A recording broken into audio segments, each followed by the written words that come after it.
사도신경으로 신앙 고백 드리겠습니다. 전능하사 천지를 만드신 하나님 아버지를 내가 믿사오며 그 외아들 우리 주 예수 그리스도를 믿사오니 이는 성령으로 잉태하사 동정녀 마리아에게 나시고 본디오 빌라도에게 고난을 받으사 십자가에 못 박혀 죽으시고 장사한 지 사흘 만에 죽은 자 가운데서 다시 살아나시며 하늘에 오르사 전능하신 하나님 우편에 앉아 계시다가 저리로서 산자와 죽은 자를 심판하러 오시리라. 성령을 믿사오며 거룩한 공회와 성도가 서로 교통하는 것과 죄를 사하여 주시는 것과 몸이 다시 사는 것과 영원히 사는 것을 믿사옵나이다. 아멘.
빌라도가 대제사장들과 관리들과 백성을 불러 모으고 이르되 너희가 이 사람이 백성을 미혹하는 자라 하여 내게 끌고 왔도다. 보라, 내가 너희 앞에서 신문하였으되 너희가 고발하는 일에 대하여 이 사람에게서 죄를 찾지 못하였고 헤롯이 또한 그렇게 하여 그를 우리에게 도로 보내었도다. 보라, 그가 행한 일에는 죽일 일이 없느니라. 그러므로 때려서 놓겠노라. 무리가 일제히 소리질러 이르되 이 사람을 없이하고 바라바를 우리에게 놓아주소서 하니 이 바라바는 성중에서 일어난 밀란과 살인으로 말미암아 옥에 갇힌 자러라. 빌라도는 예수를 놓고자 하여 다시 그들에게 말하되 그들은 소리질러 이르되 그를 십자가에 못 박게 하소서, 십자가에 못 박게 하소서 하는지라. 빌라도가 세 번째 말하되 이 사람이 무슨 악한 일을 하였느냐? 나는 그에게서 죽일 죄를 찾지 못하였나니 때려서 놓으리라 하니 그들이 큰 소리로 재촉하여 십자가에 못 박기를 구하니 그들의 소리가 이긴지라. 이에 빌라도가 그들이 구하는 대로 하기를 언도하고 그들이 요구하는 자 곧 밀란과 살인으로 말미암아 옥에 갇힌 자를 놓아주고 예수는 넘겨주어 그들의 뜻대로 하게 하니라. 아멘.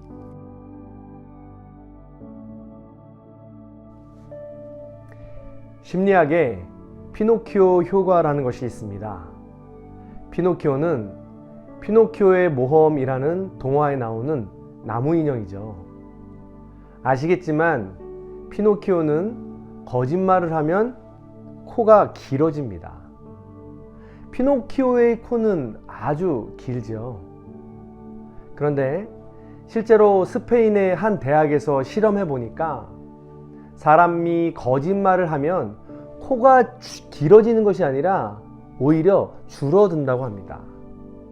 거짓말을 하면 거짓말을 생각하느라고 이마 온도는 점점 올라가고 불안하고 긴장해서 코 주변의 온도는 떨어진다는 것입니다. 그래서 미세하기는 하지만 코가 수축해서 점점 줄어든다는 것이죠. 참 재미있는 현상이죠.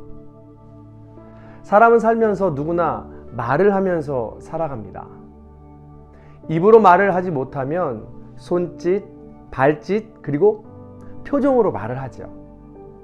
그렇게 사람은 서로 소통하면서 사는 것입니다. 그런데 사람이 하는 말이 거짓이면 어떻게 될까요? 사람 사이의 신뢰가 깨지고 불통이 되어버리겠죠. 사람 관계가 삭막해집니다. 요즘 우리 사회는 심각한 가짜 뉴스가 큰 혼란을 겪게 합니다. 더구나 그런 거짓말을 권력기관에서 악의적으로 만들어내면 사태는 너무나도 혼란스럽게 되고 맙니다. 거짓말이 만들어지면 그럴듯하게 포장되어서 SNS 같은 미디어를 통해서 순식간에 걷잡을 수 없이 퍼져나갑니다. 또한 사람이 가짜뉴스에 한번 빠지게 되면 무엇이 진실이고 무엇이 거짓인지 분별하기가 참 어렵죠. 어디까지 무엇을 신뢰하고 누구를 어떻게 믿을 수 있겠습니까? 무엇보다도 거짓말은 그럴듯한 데다가 그 특징 중에 하나는 소리가 참 크다는 것입니다. 성경에서도 큰 소리가 나는 장면이 있습니다. 엘리야가 아왕을 피해서 호렙산 동굴에 숨어 있다가 하나님을 만나는 장면이 있습니다. 그때 크고 강한 바람이 불었죠. 산을 쪼개고 바위를 부수는 태풍 같은 바람이었습니다. 엄청나게 큰 소리가 나죠. 그러나 거기 크고 강한 바람 속에 하나님은 계시지 않았습니다. 그런 다음에 지진이 일어났습니다. 땅을 가르고 뒤흔드는 지진입니다. 그러나 그 지진에도 하나님은 계시지 않았습니다. 그 후에 불이 일어났는데 뜨거운 불 속에서도 하나님은 계시지 않았습니다. 그럼 어디에 계시단 말입니까? 크고 요란한 것들이 다 지나간 후에 부드럽고 세미한 소리가 들려왔습니다. 무슨 소리입니다. 바로 하나님의 음성입니다. 하나님의 소리는 크고 요란하지 않으며 강하지 않습니다. 오히려 부드럽고 조용했습니다. 그런데 왜 하나님은 크고 강한 소리 속에 계시지 않았을까요? 왜 진실은 그 소리가 조용한 것일까요? 정신 차리고 귀를 기울이라는 의미일까요? 큰 소리는 오늘 본문에서도 나옵니다. 예수님은 로마 총독 빌라도에게 재판을 받으셨습니다. 빌라도는 여러 차례 신문하고 고문도 했습니다. 그러나 그는 예수님에게서 도저히 죄를 찾지 못했습니다. 그래서 그냥 혼이나 내주고 내보내려고 했습니다. 그런데 그때 거짓의 사주를 받은 군중들이 예수를 십자가에 못 박으라 이렇게 소리를 질러댑니다. 그들은 차라리 폭동과 살인으로 갇혀있는 바라바를 내보내라고 큰 소리로 외쳤죠. 빌라도는 예수에게서 사형에 처할 만한 아무 잘못도 발견하지 못했다고 그들에게 3번이나 말했습니다. 그러나 그렇게 큰 소리는 애초부터 무엇이 진실이고 무엇이 거짓인지 분별할 생각이 없습니다.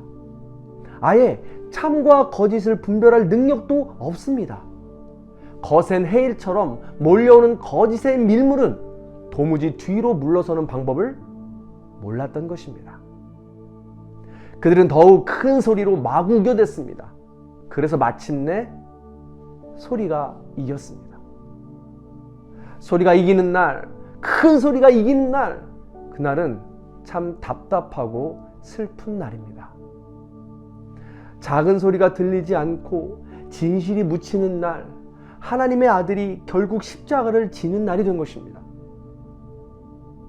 사랑하는 성도 여러분, 작고 부드러운 주님의 음성을 들으시기 바랍니다. 물질과 성공, 명예와 권력, 교만한 세상의 가치관의 이 큰 소리에 귀를 닫고 사랑과 겸손, 나눔과 배려, 약자를 향한 긍휼한 마음에 이 작은 소리에 귀를 열어 예수님을 십자가에 못 박는 실수를 범치 않게 되기를 간절히 소원합니다. 고난주간을 진행 중에 있습니다. 이 새벽에도 고요하게, 부드럽게, 작게 말씀하시는 주님의 음성을 듣고 오늘도 주님과 동행하시는 저와 여러분들이 다 되시기를 주님의 이름으로 간절히 축원합니다. 기도하겠습니다. 사랑이 많으신 주님, 고난주간을 보내면서 세상의 시끄러운 소리에 귀를 닫고 주님의 부드럽고 조용한 소리에 귀를 기울이기 원합니다. 주님의 음성을 분별할 수 있는 지혜를 주시고 주님이 원하시는 마음을 갖게 하여 주시며 주님의 고난에 동참하고 주님과 함께 걸어가는 한 주가 될 수 있도록 도와주시옵소서. 무엇이 진실이고 무엇이 거짓인지 분별하게 하시고 하나님을 따라 걸어가는 삶이 될 수 있도록 도와주시옵소서.